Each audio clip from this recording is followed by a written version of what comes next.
Hello friends, आप सभी का आपके यूट्यूब चैनल पे एक बार फिर से स्वागत है। और आज इस वीडियो में हम बात करने जा रहे हैं आरआरबी एनटीपीसी सीबीटी 2 का एग्जामिनेशन 15 जून 2022 का सेकेंड शिफ्ट का हो चुका है, लेवल 5 का। और मेरे पास लगभग 40 क्वेश्चन भी आ चुके हैं। तो चलिए बात करते हैं इसके सही सही आंसर के बारे में। तो चलिए वीडियो को शुरू करते हैं।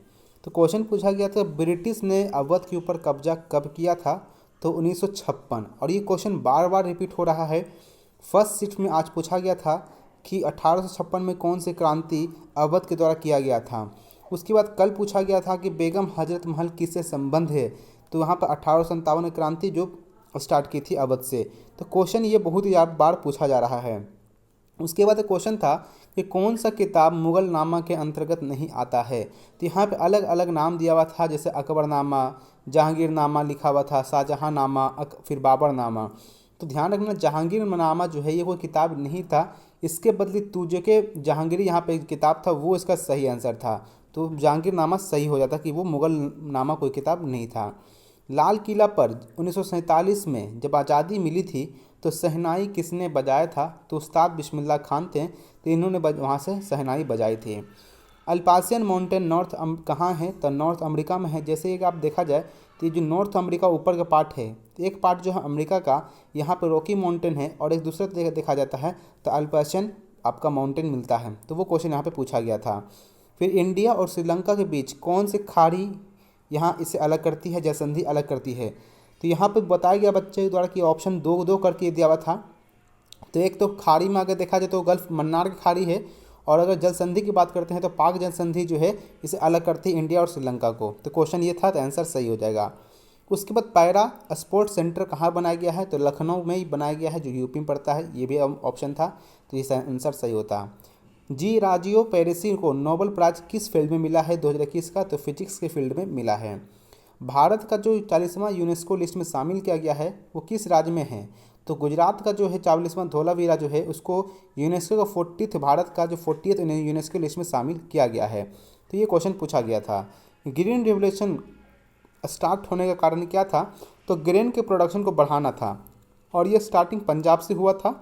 और अगला ही क्वेश्चन जस्ट पूछा गया था कि ग्रीन रिवोल्यूशन किस जगह से स्टार्ट हुआ था। तो ऑप्शन में बोला गया, तीन तीन ऑप्शन करके दिया हुआ था। तो हरियाणा, यूपी और पंजाब, ये तीन जगह से ज़्यादा हुआ था। लेकिन अगर मैक्सिमम चांस से पंजाब और हरियाणा से हुआ था। यूपी और बिहार में उतना इफेक्ट नहीं पड़ा था, लेकिन हरियाणा और पंजाब आज भी बहुत ज़्यादा प्रोडक्शन में आगे है। एक किताब था बर्निंग बुक, जिसे यूथ एकेडमी अवार्ड यानी कि यूथ का जो साहित्य अकेडमी अवार्ड मिला है, वो कौन थे उसके राइटर? तो मेघा मजुमदार हैं। तो क्वेश्चन ये पूछा गया था, तो आंसर मेघा मजुमदार हो जाते हैं। चिनूक एक गर्म करंट है, तो वो किस देश में बहती है? तो यूएसए में बहती है, ये यूएसए से निकलती है।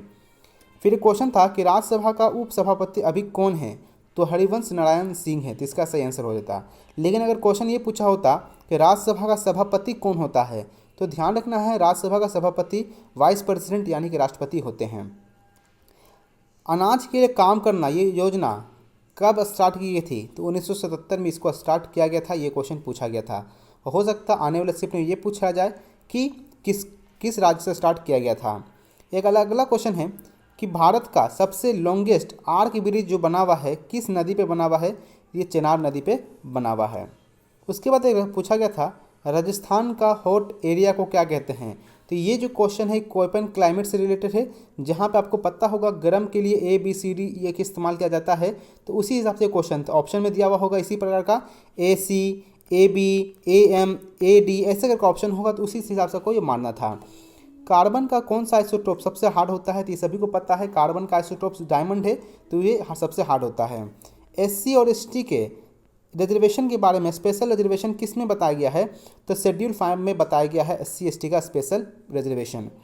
वहीं पे एक किताब है general theory of employment, interest and money, किसके द्वारा लिखा गया है? तो जॉन केनेस के द्वारा लिखा गया है।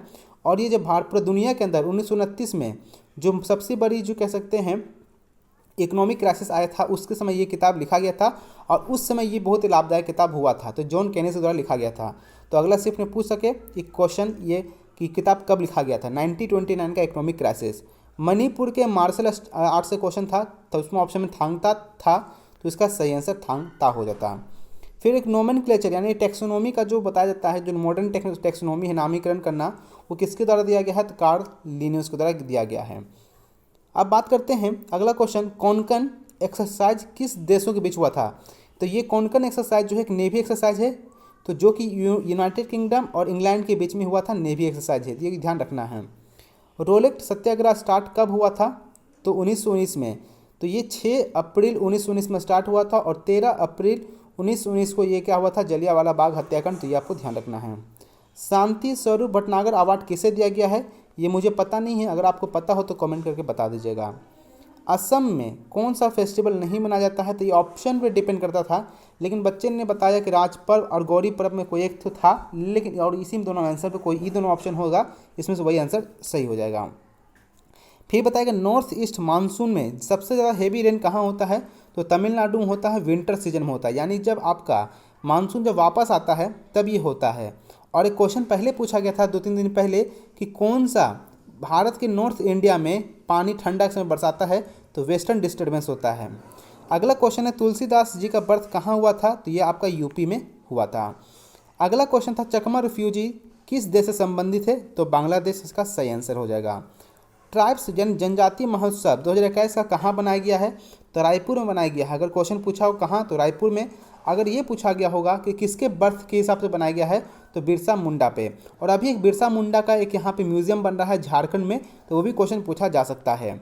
अगला क्वेश्चन है कि जुडिशियल रिव्यू, यानी कि न्यायिक को फिर से किसी भी सुप्रीम कोर्ट या हाई कोर्ट अपना जजमेंट दे देता है, उसको फिर से चेक करना, उस कहाँ से ये लिया गया है, तो अमेरिका यूएसए से लिया गया है।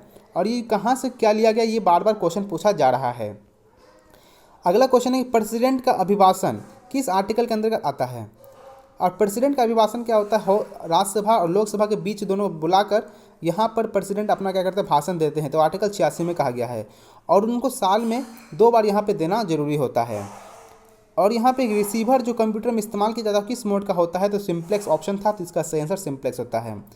IPv4 प्रोटोकॉल में कितने डिजिट का हम लोग यूज़ करते हैं, तो ऑप्शन में 0 से लेकर 255 भी था, 0 से लेकर 256 भी था, तो इसका सही आंसर 0 से लेकर 255। 256 डिजिट टोटल होता है, लेकिन 0 से 255 यहाँ पे वैल्यू होता है।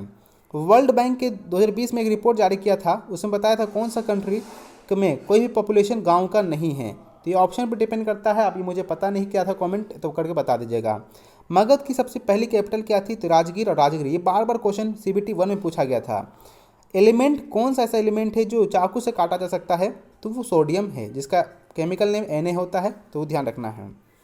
जेरा फुल राइस GI टैग मिला है, वो किस राज्य का है, तो छत्तीसगढ़ राज्य का है। वो क्वेश्चन यहाँ पे था, पूछा गया था। फिर एक क्वेश्चन था फिजिकल न्यूट्रलिटी क्या होता है। फिजिकल न्यूट्रलिटी के बारे में क्वेश्चन पूरी जानकारी नहीं पता है, लेकिन बच्चे ने लिखा फिजिकल न्यूट्रलिटी पे क्वेश्चन था, तो वो उसका सही आंसर देना पड़ता। एक खेल नर्सरी स्कीम किस राज्य स्टार्ट किया था, तो हरियाणा ने इसको स्टार्ट किया था। तो ये रहा मेरे पास लगभग 40 क्वेश्चन आ चुका था और मैंने सबका जवाब को बता दिया है। आशा करता हूँ वीडियो अच्छा लगा होगा। वीडियो अच्छा लगा तो लाइक शेयर और चैनल को सब्सक्राइब कर लीजिएगा। मिलेंगे जल्दी नेक्स्ट वीडियो में। Thank you for watching this video.